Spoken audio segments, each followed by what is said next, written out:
My GF cheated with my brother, but her dad exposed something 10x worse.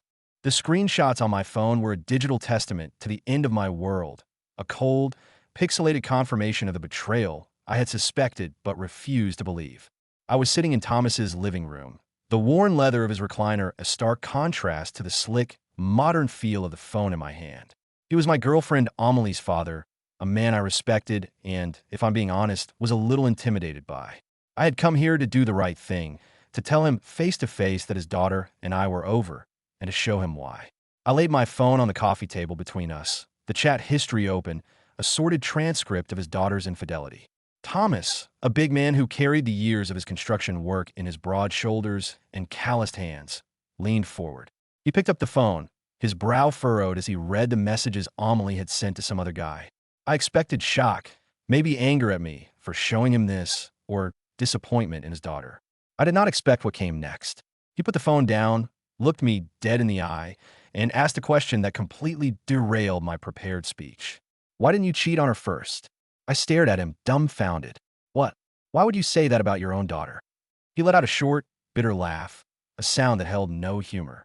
He knew something that made a simple affair look like child's play. I promise you, kid, he said, his voice a low growl. When you find out what she's actually been doing, you'll wish you cheated on her sooner. This is 10 times worse. Without another word, he stood, grabbing his car keys from the hook by the door. At 55, he still radiated an aura of raw power that commanded attention. The 2 years Amelie and I had dated, I'd always maintained a respectful, slightly fearful distance from him. But in that moment, seeing the cold, hard fury in his eyes, I realized my fear had been misplaced. His anger wasn't for me. The drive to Amelie's apartment was a masterclass in suffocating silence. Thomas gripped the steering wheel so hard his knuckles were bone white, his heavy, rhythmic breathing the only sound in the cab of his truck. The controlled rage coming off him was palpable. Whatever secret his daughter was keeping, it was eating him alive from the inside out. When we arrived, my own stomach was a tight, not a dread. I could hear male voices and laughter from inside her apartment before we even knocked, and the knot tightened into a ball of ice. The door opened, but it wasn't Amelie. A shirtless guy I'd never seen before, with a confused, slightly panicked look on his face, stood in the doorway. Thomas didn't say a word. He just shoulder-checked the door, sending it flying open and slamming it against the interior wall with a deafening crack. The scene inside was a tableau of sleazy, hedonistic chaos. It was worse than anything I could have imagined. 3 more guys, all in various states of undress, were lounging on the couch, casually eating cherries from a bowl like they were in some kind of bizarre, low-budget Roman orgy. Empty beer bottles littered every surface.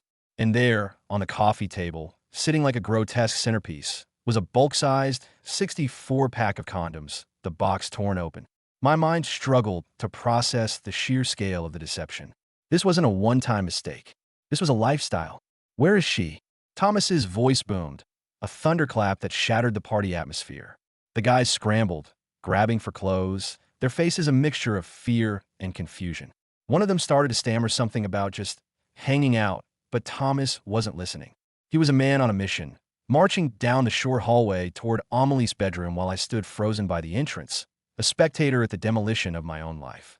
This was so much worse than cheating. This was a different universe of betrayal entirely. Thomas tried the bedroom door handle. Locked. He pounded on the door, a heavy, rhythmic thud that shook the entire apartment frame. We could hear frantic scuttling from inside, and Amelie's hushed, panicked voice telling someone to be quiet. Thomas took a single step back, his face a mask of grim determination. And then he kicked. The cheap, hollow-core door splintered around the lock, flying inward with a violent crash. And there she was. Amelie was sitting on her bed, hastily pulling on a robe over the lingerie I had bought her for Valentine's Day. Her room, once our shared sanctuary, had been transformed into a makeshift studio. Ring lights were set up on either side of her bed, and a phone was mounted on a tripod, aimed directly at her. On her open laptop, a social media page I didn't recognize was displayed, filled with images of her that made my stomach churn. When she saw us, her expression cycled through a rapid-fire series of emotions. Shock, then guilt, and finally, a hard, defiant glare. The other guys in the apartment, sensing the impending apocalypse, had already grabbed their things and scurried out the front door. "Tell him what you did," Thomas commanded, his voice now a deadly, quiet calm that was infinitely more terrifying than his roar. He pointed a thick, trembling finger at me, but kept his eyes locked on his daughter.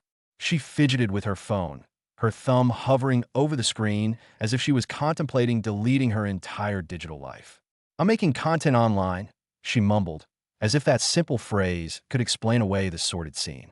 "Tell him why," Thomas pressed, his voice unwavering. "Tell him why you needed the money so badly. Tell him now." Amelie finally looked at me, her eyes welling up with tears. But I couldn't tell if they were tears of remorse or tears of a performer who had just been caught. She'd gotten so good at faking things, so convincing in her deceptions. I had been her willing, loving, idiotic audience for 2 years.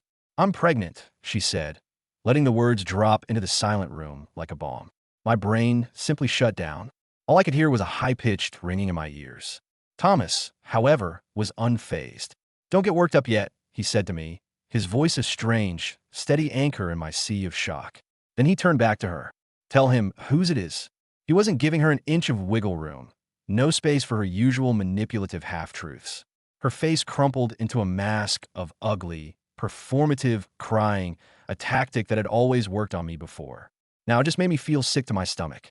She reached for a box of tissues, dabbing at her eyes. "It's your brother's," she whispered, the words so quiet I almost didn't hear them. "It's Nick's. It just happened. You were always at work, and he was just there. We were just having a little fun." The world went fuzzy, the edges of my vision blurring into a gray, indistinct haze. Nick and Amelie, my brother and my girlfriend. The two people in the world, besides my parents, who I thought I could trust implicitly. My legs gave out, and I had to grab the shattered doorframe to keep myself from collapsing onto the floor. The room began to spin, and I had a strange, out-of-body sensation, as if I was floating near the ceiling, looking down at this pathetic stranger whose life had just been utterly and completely annihilated. Thomas's large, heavy hand landed on my shoulder, his grip firm and grounding. He began to steer me out of the room, out of the apartment, away from the wreckage. My feet moved mechanically, one in front of the other, while my brain was caught in a feedback loop, repeating her whispered confession over and over again. The shirtless guy was still in the hallway, now, with a t-shirt on, and he opened his mouth to say something, but a single, guttural growl from Thomas sent him scrambling for the front door like a frightened cockroach. We walked through the living room, past the discarded cherry pits and the box of condoms, a monument to my own blindness. The ride back to Thomas's house was a silent, surreal journey through a city that suddenly felt alien and hostile. He tried to speak once, to tell me things about Amelie's past that he should have told me sooner, but his words were a muffled drone, lost in the roaring static that filled my head. The streetlights streaked by the window, a blur of yellow and white. Without conscious thought, I pulled out my phone. My thumbs, moving on their own, typed a 3-word text to my brother. "Nick, call me now." The message delivered, but there was no immediate reply, no blinking dots to indicate he was typing. Of course not. He was a coward, hiding in the shadows of his own betrayal. Back at Thomas's, he guided me to the couch and went to make coffee, a quiet, paternal gesture that felt both comforting and profoundly strange. I opened Amelie's Instagram, seeing it now with a horrifying new clarity. The links in her bio that I had always ignored, OnlyFans and another site I didn't recognize, were portals to a secret life she had been living right under my nose. The comments from strange men that I had dismissed as internet noise were now a chorus of her paying customers. I clicked on one of the links. There were tip menus, subscription tiers, prices for special requests. How had I been so monumentally, so catastrophically blind?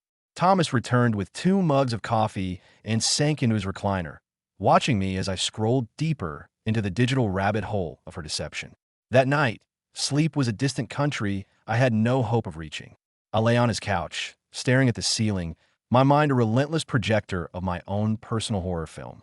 Every memory of the past 2 years was now suspect, tainted by this new, ugly truth. Every late night, Nick came over to hang out.